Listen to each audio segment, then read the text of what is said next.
এই যে বাচ্চাটিকে আপনারা স্ক্রিনে দেখতেছেন, এই বাচ্চাটি বিদেশির মতো দেখতে হওয়ার কারণে তার বাবা তার মাকে ডিভোর্স দিয়ে চলে যায়। আসলে এই বিষয়টা খুবই কষ্টদায়ক বিষয়। এই নিউজটা দেখার পরে আমার কাছে অত্যন্ত খারাপ লাগছে।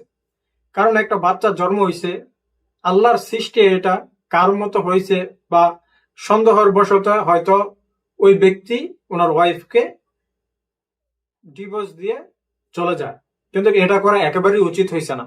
কারণ এটি একটা গ্রামের মেয়ে, সে কিভাবে বিদেশির সাথে বা যেই সন্দেহটা সে ধরতেছে ওই সন্দেহটা হওয়া পসিবল না। আল্লাহর সৃষ্টি, আল্লাহ কারে কার মতো সৃষ্টি করবে এটা একমাত্র আল্লাহই জানে। সো এমনটা করা তার উচিত হয় নাই। বা বর্তমানে দেখা যাইতেছে যদি মনের ভিতরে সন্দেহ থাকে সেক্ষেত্রে ডিএনএ টেস্ট আছে, তুমি অন্য যেগুলা চিকিৎসার মাধ্যমে যে টেস্ট গুলো আছে তুমি ওইগুলা দেখো।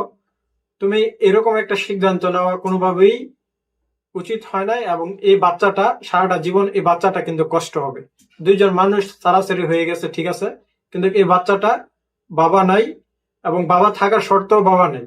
তারপরে এই যে মাইয়াটা, যেই মাইয়াটাকে বিয়ে করছে এবং ডিভোর্স দিছে, তারও সারা জীবনের একটা কষ্টের দাগ লাগাই দিছে। সো এমনটা করা উচিত হয় না। আমি মনে করি যে তার বিরুদ্ধে আইনি ব্যবস্থা নেওয়া উচিত।